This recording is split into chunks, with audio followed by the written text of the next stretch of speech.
भाग में आप लोगों ने देखा कि अढ़ैया ब्राह्मण के कारण गुरुजी को समस्त देवगणों के दर्शन हो जाते हैं, जिस कारण गुरुजी अढ़ैया को बहुत स्नेह करने लगते हैं। एक दिन गुरुजी 10 वर्षों की तपस्या करने के लिए हिमालय पर्वत पर जाने लगते हैं और वो अढ़ैया से कहते हैं, अढ़ैया, मैं तपस्या करने हिमालय जा रहा हूँ। आज से तुम आश्रम का ध्यान रखना। अब तो तुम एकादशी का व्रत करना मत भूलना, याद रखना मेरी बात। और हाँ, ठाकुर जी को भोग लगाना मत भूलना अढ़ैया। जी गुरुजी। गुरुजी वहाँ से चले जाते हैं। कुछ दिन बाद एकादशी आ जाती है और अढ़ैया मन ही मन सोचता है, इस बार चलो एकादशी का व्रत कर ही लेते हैं अढ़ैया। दूसरा मन कहता है, अरे अढ़ैया, तू 2.5 किलो की बाटी खाने वाला पेटू है क्या?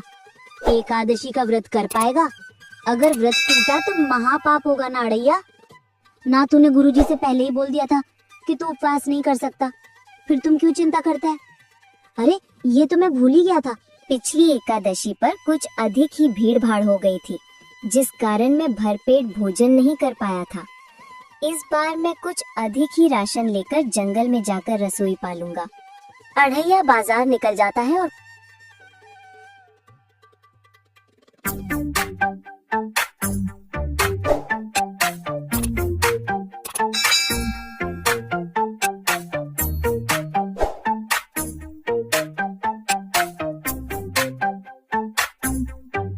राम राम दुकानदार भैया। राम राम अढ़ैया ब्राह्मण जी, बताइए मैं आपकी क्या सेवा कर सकता हूँ? दुकानदार भैया, मुझे कुछ सामान चाहिए था राशन का। बताइए ब्राह्मण जी, क्या क्या दे दूँ? अढ़ैया बाजार निकल जाता है और वो एक दुकान पर जाकर दुकानदार से कहता है, अरे भैया दुकानदार, मुझे 20 किलो आटा, 10 किलो चावल, 5 किलो घी और 5 किलो दाल, सारा सामान बांध दो। अरे अढ़ैया आश्रम में भंडारा है क्या? तुम इतना सारा सामान ले जा रहे हो? तुम्हें इन सब बातों से क्या लेना देना? तुम्हारा काम है सामग्री देना, तो सामग्री दो ना। अरे अढ़ैया, नाराज क्यों होता है? मैंने तो ऐसे ही पूछ लिया। ये लो अपना सामान और मेरे पैसे दो। ठीक है दुकानदार भैया, ये लो अपने पैसे। अढ़ैया सारा सामान लेकर रास्ते में मन ही मन सोचता हुआ प्रसन्न होता है कि कई दिनों बाद भरपेट खाने को भोजन मिलेगा। लेकिन अचानक उसे याद आता है कि अरे, रसोई बनाने के बाद तो ठाकुर जी को भोग लगाना होता है और ठाकुर जी न जाने किस किस को बुला लेता है और मैं भूखा ही रह जाता हूँ। अरे गुरुदेव के ठाकुर का क्या करे? ऐसा करते हैं कि इस बार रसोई पकाने के बाद मैं ठाकुर को खाने पर ही नहीं बुलाऊंगा।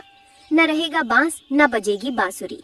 ये सोचकर अढ़ैया रसोई बनाने लगता है।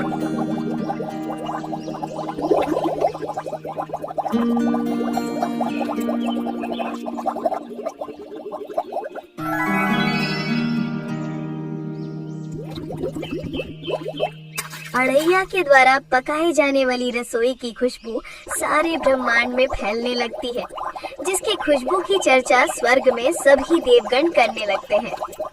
रसोई की खुशबू पाते ही नारद जी बोल ही पड़ते हैं, नारायण नारायण, कितनी सुगंध है अढ़ैया की इस रसोई में। लगता है आज फिर से भंडारा खाने को मिलेगा। यहाँ जंगल में भगवान राम सीता जी से कहते हैं, जानकी अढ़ैया की रसोई पाए हुए कई दिन बीत गए हैं। एक बार फिर से अढ़ैया की रसोई खाने का मन हो रहा है।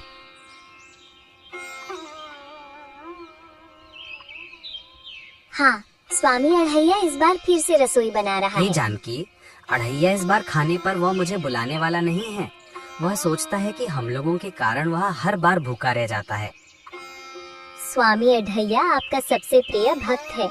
उसकी कोई भी बात जब आपको बुरी नहीं लगती तो आपको खाना खाने से भला वो कैसे रोक सकता है?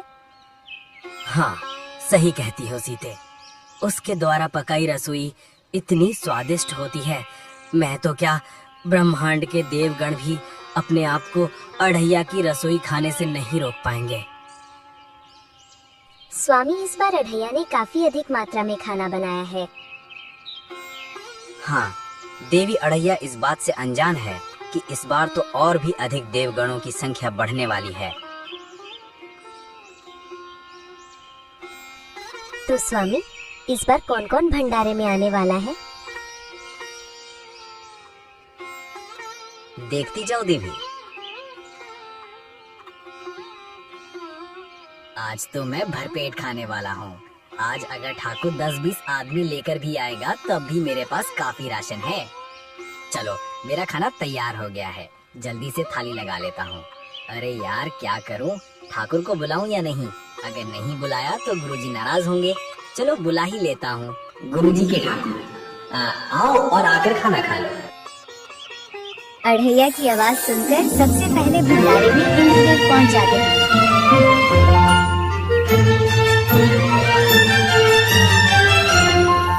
अरे ओ भैया, आप कौन हैं? आप तो मेरे गुरुजी के ठाकुर नहीं हो, फिर आप कौन हैं? मैं इंद्रदेव हूँ। कौन इंद्रदेव?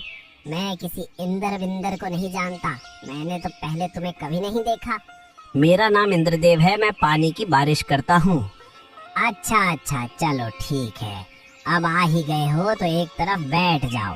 पता नहीं आज कौन कौन आने वाला है। ए गुरुदेव के ठाकुर, कहाँ है आप? जल्दी से आओ, खाना तैयार है। इस बार अढ़ैया के बुलाने पर नारद जी आ जाते हैं। नारायण नारायण, प्रभु नारायण नारायण, नारायण नारायण नारायण। कितनी सुगंध है इस खाने में। अरे ओ भैया, अब आप कौन है? मैंने आपको भी पहले कभी नहीं देखा। अरे अढ़ैया, मुझे नहीं पहचाना? नारायण नारायण में नारद मुनि हूँ।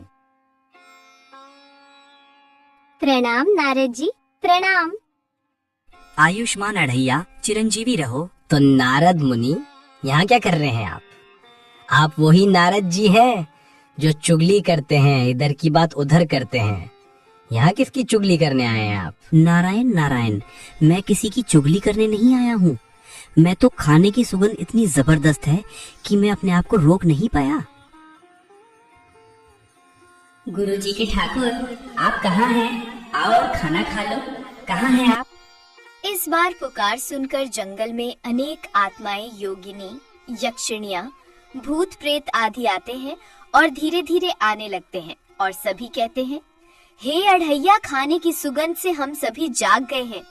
हमने कई वर्षों से खाना नहीं खाया है अढ़ैया, क्या हम सबको भंडारा मिलेगा? अढ़ैया कहता है, हाँ सबको भंडारा मिलेगा। अब आप लोगों की कमी रह गई थी भला। गुरुदेव के ठाकुर, शीघ्र आओ, खाना खा लो। आप कहाँ हैं ठाकुर जी? यहाँ सीता जी रामचंद्र से कहती है, हे स्वामी, अढ़ैया आपको पुकार रहा है, आप क्यों नहीं जाते हो? देवी, अभी और विलंब है मेरे जाने में। आज मैं सबसे अंत में जाऊंगा। मुझे ये देखना है कि मेरे भक्त अढ़ैया में कितना धैर्य है, वह कब तक मुझे पुकारता है। तो स्वामी, अढ़ैया की धैर्य की परीक्षा ली जा रही है, अब समझी मैं स्वामी। गुरुजी के ठाकुर, आप कहाँ हैं? आओ और खाना खा लो। कहाँ हैं आप? अब की बार खाना खाने के लिए माता लक्ष्मी जी, गणेश जी, शंकर जी, पार्वती जी, ब्रह्मा जी एवं यमराज आदि देवगण आते हैं और अढ़ैया से कहते हैं, हे अढ़ैया, हम सब देवगण आ गए हैं। हम लोगों को बड़ी जोर की भूख लगी है, हमको खाना दो। अपनी आंखें खोलो अढ़ैया। अरे आप सब कौन हैं? हमने तो आप लोगों को नहीं बुलाया, तो फिर बेशर्मों की तरह क्यों आते ही जा रहे हो? लगता है आज फिर मुझे खाना नहीं बचेगा। क्या कह रहे हैं अढ़ैया? कुछ नहीं। तो हम सबको खाना खिलाओ। अरे, एक तो बिन बुलाए आ गए हो और बेशर्मों की तरह खाना मांग रहे हो। सुनो आप सभी, जब तक मेरे गुरुदेव के ठाकुर जी नहीं आ जाते तब तक किसी को खाने का एक निवाला भी नहीं मिलेगा। इस बार फिर से सीता माता कहती है, हे स्वामी, दोपहर होने को आई है। अढ़ैया 2.5 किलो बाटी खाने वाला ब्राह्मण है, उसकी इतनी धैर्य की परीक्षा ना ले और अति शीघ्र अढ़ैया के पास चले। स्वामी, अब तो हमें भी बहुत जोर की भूख लगाई है। हाँ देवी, भूख तो मुझे भी बहुत लगाई है। चलो तो फिर चलते हैं। हनुमान, लक्ष्मण, कहाँ हो? चलो सभी साथ आ जाओ, अढ़ैया के यहाँ भंडारे पर चलना है।